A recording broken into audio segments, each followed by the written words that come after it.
Hello, it is Thursday, September 30th, 2021. I'm Chris Remo, and welcome back to the New York Times Crossword Daily Solve.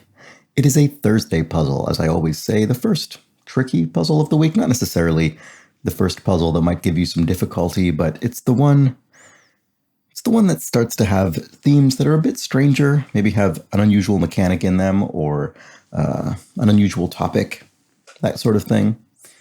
But before we get to that, let me quickly remind you that my Patreon campaign now exists at patreon.com/dailysolve, and that is how you can help support this channel, help make it something sustainable for me going forward. And thank you to the, I think 101 of you who at time of recording have done that so far. I very much appreciate it. There's a link in the description field underneath each video, and you can learn about the sorts of bonus content and other perks and privileges you can receive by backing that Patreon campaign. So thank you.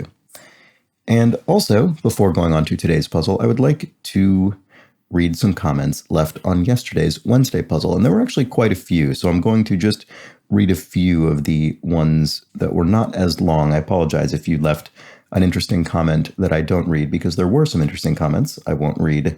But in the interest of time, I will keep it to a selection of them. Industrial has a question.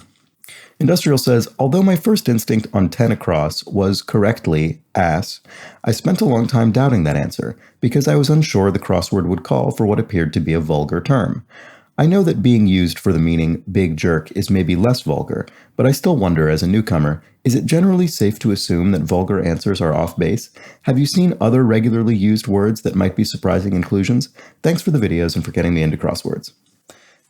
Yes, so I think in the case of something like ass, it's worth remembering that it is a vulgar term. I think we would classify it a vulgar term, but it comes from, it's a word used to refer to a donkey. And I think when you think back to some of its more, quaint usages, like the law is an ass, it's hard to completely separate it from our sort of associations with it in other vulgar contexts and in modern usage, but it's different to, I think, some much more obviously profane words that you probably wouldn't see in a New York Times crossword. So yes, that sort of thing is always a bit of a gray area. And I don't know if there's really a guide I can give you other than probably it would be more on the softer end of vulgarity that will end up in the New York Times crossword puzzle. And you can probably, generally speaking, use your best judgment there.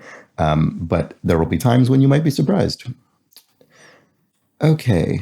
Matt Hatter says, so this refers to DHL, the shipping logistics company that I called German yesterday. And Matt says, DHL is somewhat German, as nowadays being a division of the German Deutsche Post. This might make one think that the D in DHL stands for Deutsche as well, but DHL merely is made up of the first letters of the founders' last names, Dalsey, Hilblom, and Lynn.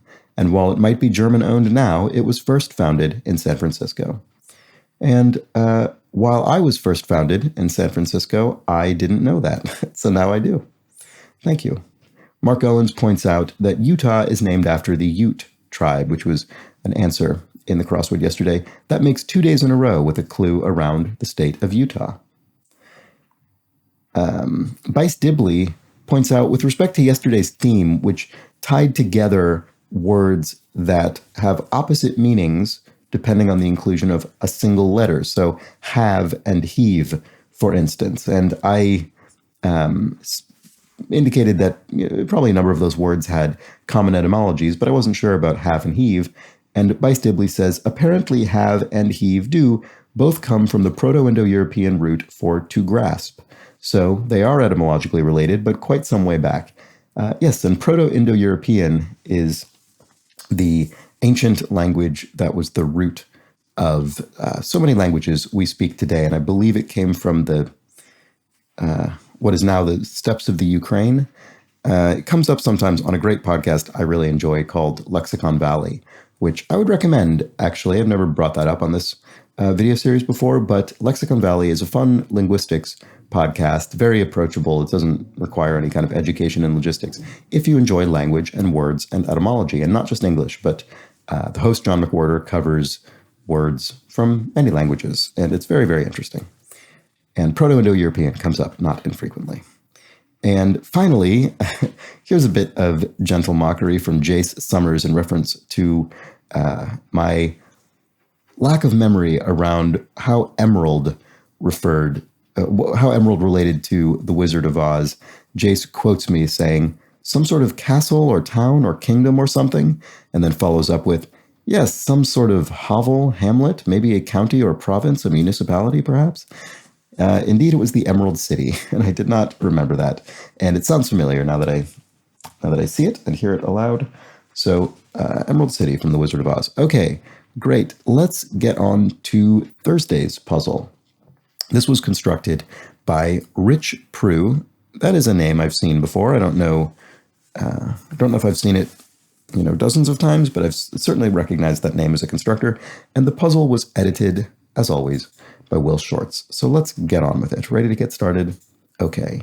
A website overseer. It could be an admin. It feels though the New York Times, it could be an admin. It could also be a sysop, which is something that New York Times crossword constructors love, despite nobody really saying that anymore. But admin seems more appropriate. Winner of over 125 Pulitzer Prizes for short. Could that be our hosts, the New York Times? It could be. Let's put that in and see. Aqua blank, cause of annual flooding in Venice. Oh, don't know. A key to what's underneath. This has got to be part of the theme. I don't think I'm going to be able to get there right this moment. Prime spot at a music festival.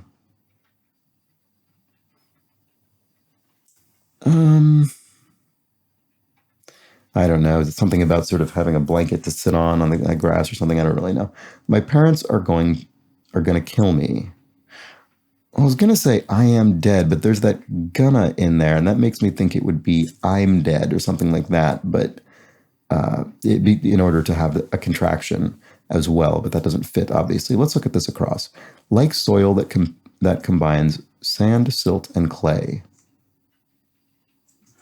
Would that be loamy? Is that what loam is?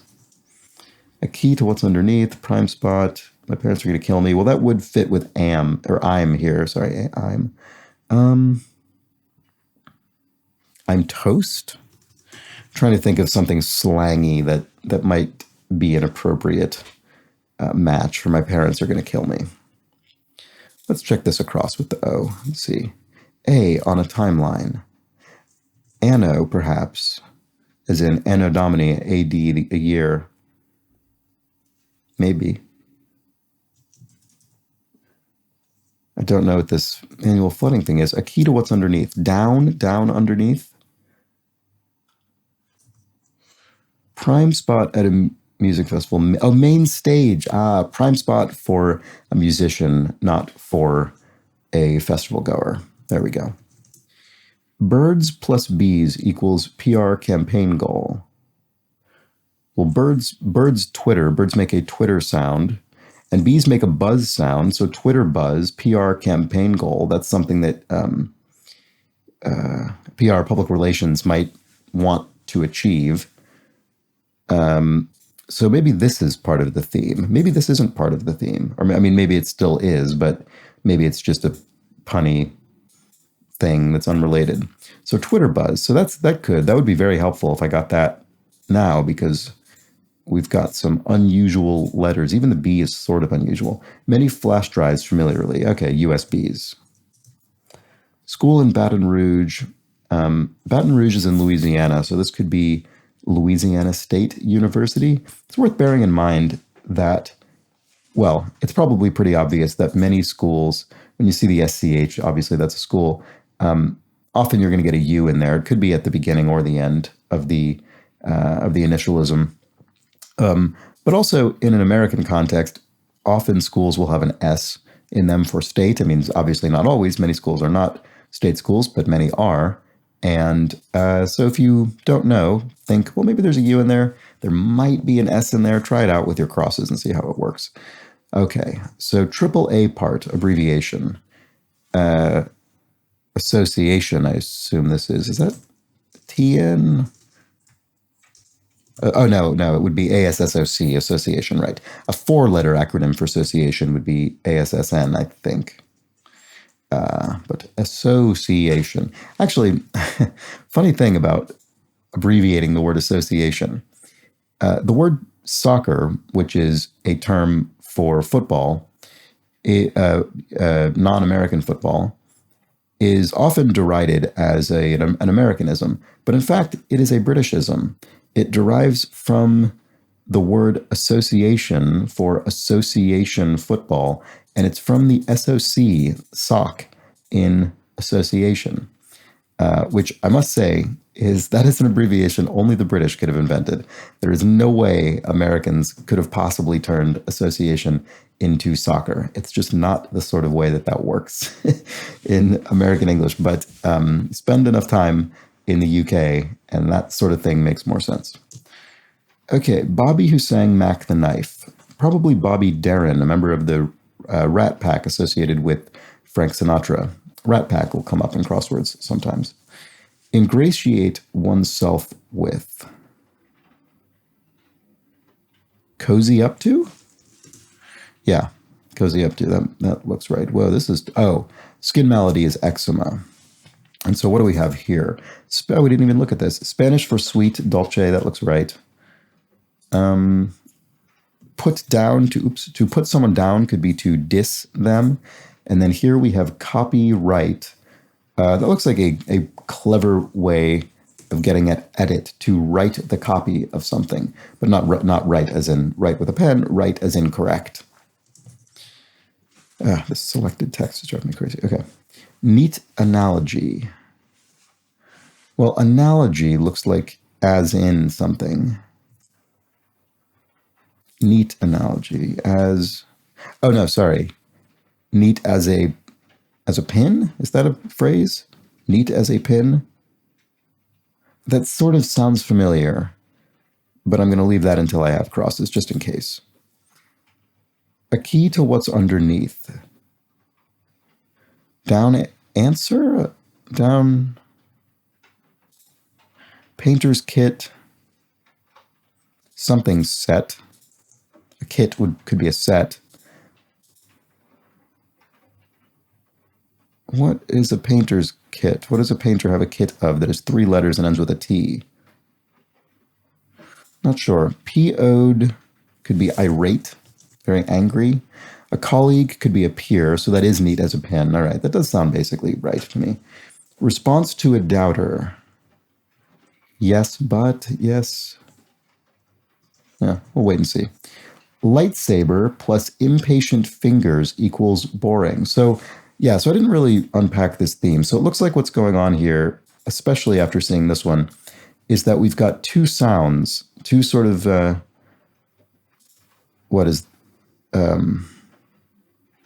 wouldn't really be onomatopoeic because Twitter doesn't sound like the sound the birds make, does it? It's a sound that's used to describe.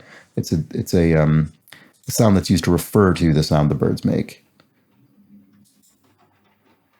So anyway, we have words describing two sounds, and then those combine to make a common phrase that means the thing on the right side of the equation. So lightsaber plus impatient fingers. Well, impatient fingers are snap probably, right? And oh, lightsaber is a hum. Boring. Hum snap? No, humdrum. Sorry. Hum snap. That is nothing. But humdrum is boring. And impatient fingers might drum on a table. So there we go. So yes, this is not onomatopoeic. A drum isn't the sound the fingers make. It just describes the action. Okay. Let's keep going. Half of a 1960s folk rock group, the Mamas and the Papas of California Dreamin' and other hits. Go blank, go kart with that dash in there. Dwells tiresomely on, harps on. Verdi opera could be Aida. Blown away could be odd. Tail or one with a tail. Ah, dog. That's clever. A dog has a tail, but also to dog somebody is to tail them. to follow them closely. Painter's kit. Oh, an art set. I see. Much more general than what I was looking for. And a key to what's underneath is a down arrow. So there we go. A little bit of a pun there. I don't think it's related to the theme. Up and about. A stir, perhaps. One has stirred. One is therefore a stir. Major Chinese internet company. Oh, is this Baidu or something? B-A-I-D-U? I'm not sure. Let's see. Former New York City Mayor Beam. Oh, it's either Art or Abe. So my cross is either correct or incorrect. That's a brilliant observation I've just made. Turpentine ingredient. I don't know. I'm going to delete this because I don't think it's helping me. I think it's just causing me doubts. Turpentine ingredient. Turpentine? Not sure. I don't know. Sap. Contraction that drops an I. Tis, I would think, as in it is. You're dropping the I from it. Tis. Response to a doubter. Oh, well, here's another school that demonstrates exactly the point I was making earlier. California school that's about 20 miles from the Mexican border. This is San Diego State University. So got to get the U in there. So you could, if you didn't know anything about this school or the state of California or the Mexican border or anything, because if San Diego is a city that is quite close to the Mexican border, you could assume there's probably going to be a U in here. I mean, there's not always a U, but almost always is. And so you could try putting it in either location, and it would look pretty weird up here. So it probably goes down there. Okay, response to a doubter. Oh, and it's got that state in there as well. Response to a doubter. Yes, I am. Someone who doubts that you're convincing them of something about. Oh, maybe not yes, I am. Maybe yes, I do. That M looks crowded. Blank salts. Oh, Epsom salts. I didn't look at that down before. So maybe the turpentine ingredient is sap, and maybe former New York City Mayor Beam is indeed Abe Beam, and that would make Baidu correct. Wow, I don't know where I got that from. I must have read a news story about that company or something at some point. Common prof coif. Updo? Yeah, that's common, right? At a dance, you'd put your hair up and an updo. Dumb oafs? Buffoons? Dumb oafs? Let's see. Small hill could be a knoll, as in a grassy knoll. Flips through could be pages through. United Way. I wonder if this is referring to United Airlines. But I'm not going to think about it too much longer. I will look at some crosses. Far from fastidious. This makes me think oafs is not correct. Dumb ones is obviously wrong. Dumb. Far from fastidious. So if someone's fastidious, they're very sort of conscientious and detail-oriented. Lax. If one is not fastidious, one is lax. And so dumb oxen. I think if you were using ox as a metaphor to describe a person, you probably wouldn't say oxen. Feels as though that really would refer to the animal. But I don't know. Just in case, I'm going to delete that S for now.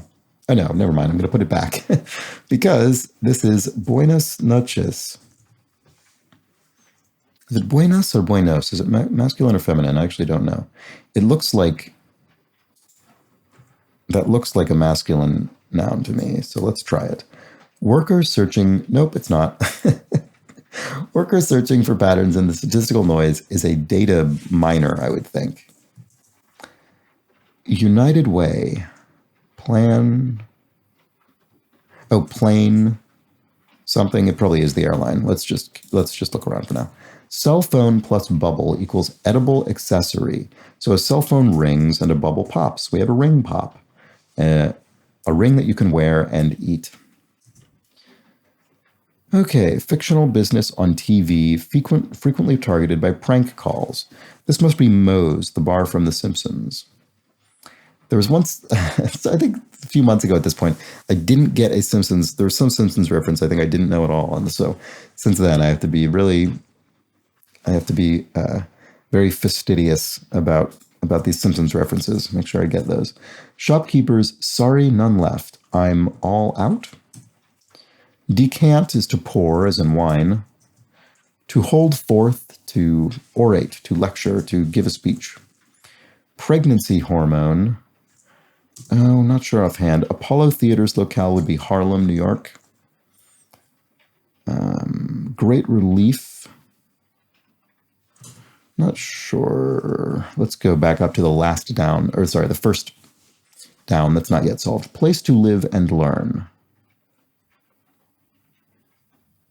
Dojo? I don't know about that. Oh, maybe. Tests that are very hard to cheat on could be orals, oral exams. Certain tributes, although they may not seem like them. Roasts? When you roast somebody in a group setting, there's sort of, you're making fun of them, but it's intended as a loving tribute. Keeps thinking, grr. Stews, you really stew in your anger. Let it eat at you. Cow, okay, this is not dojo, sorry. It's dorm, because this, it makes sense. Dojo didn't make any sense there.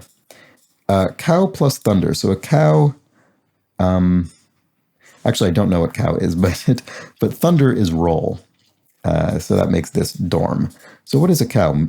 I mean, a cow, obviously the first thought is moo roll, but no, low. A cow lows, makes that mooing sound. Is moo the sound an example of a cow lowing? I guess it probably is. Legal drama with Jimmy Smits, not sure. Temporarily suspended, on leave, not sure. To shrivel from age, to wizen. Former Chinese premier Zhai Bao, I'm not sure. Word with party or balloon, animal, temporarily suspended. So it is on something, temporarily suspended. Representative Cheney of Wyoming. Oh, I think this is Liz Cheney. So maybe my Z was correct in wizen. Is that a US versus British spelling that I was getting? It probably is. I suspect the S is the British spelling and the Z is the American spelling. Okay, temporarily suspended on ice. Legal drama, LA law, that sort of sounds familiar. What was this? It's often included in a good deal. Ace. Oh, sorry, yes. Ace the card in a hand that has been dealt to you in a card game. All right. And then this is Len. Jibao Len. Okay, that sounds plausible. No, sorry. When? Good Lord, I'm losing it. Academy Awards category eliminated in 2021. Yeah. Or a hint to interpreting 4 clues in this puzzle. Sound design? Why would they? No, not sound design. Because that would need a G to be here, and that's data miger, which is nothing. Sound mixing? That's interesting. I wonder why that was eliminated. I mean, it must be sound mixing, right? We're mixing sounds. We've mixed Twitter and buzz, hum and drum, ring and pop, low and roll, to create sound mixing. Very clever. All right, sport blank, all-terrain vehicle, a sport ute, private student is no, not a tutor. That would be a private teacher. A private student is a tutee. Goes underground. My first thought, weirdly, was Hades is in the underworld, but no, it's hides. Hides underground. From the start would be anew. To be struggling, say, could be to ail. And a great relief, a balm. So something that gives you relief. It is a relief to you. Right, United Way. We never looked back at this. Plain route, plain fare, plain aisle? What is this? Plain wing? That doesn't make any sense. Grammy winner India Ari? Embarrassingly, I think I mainly know this from crosswords, to be honest.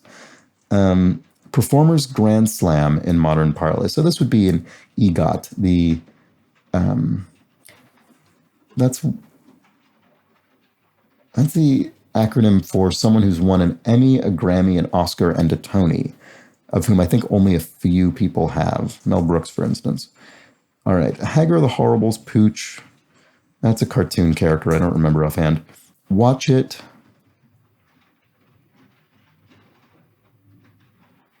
What is this? Do I have something? Data miner or EGOT? I don't know. OR lines. Well, that's operating room, so that could be an IV, intravenous drip. Watch It. Oh, a video. I see. Sometimes this is an odd category of clue that's pretty rare, but it does come up sometimes. And often when it does, it has an exclamation point. I've said before that generally speaking, in a New York Times crossword clue, you could take the word that is the answer to a given clue and replace it in a sentence. Replace the clue itself with the answer, and the sentence would still work perfectly well. And private student is a great example of that. John is a private student. John is a 2T. They mean the same thing. They mean the same, to be struggling, say. Well, if you will be struggling, you will ail, right? We can put, the say is obviously not, you wouldn't replace that part. We understand that that's sort of little helpful indication to us. Obviously, it doesn't apply to theme answers. I think that's pretty clear. And it doesn't apply to names or fill in the blank answers. But when they're definitions, that tends to happen. And so Watch It, for that reason, I was trying to come up with a synonym for watch it, such as, I don't know, see or something. Well, see wouldn't be a synonym for watch it. It would be a synonym for watch. So the it is sort of a clue. Similarly to this, it's often included in a good deal. The it doesn't have to mean this, but often means that this isn't a definition, it's a description. So ace, it is something often included in a good deal. It isn't a good deal, it's an inclusion in a good deal. So you could also clue this as inclusion in a good deal, or frequent inclusion in a good deal, maybe. But this it indicates that we're describing rather than defining, and that's true of watch it as well. And often that happens when it's in this clever way that isn't as obvious. Like, it's often included in a good deal. When it's less obvious, sometimes they'll sort of tip their hand with an exclamation point. So something to look out for. Okay, so what is this? Oh, United Way is a plane ride. Okay, there we go. And Hagar the Horrible's pooch, I think, is snert. And pregnancy hormone relaxin looks right. There we go.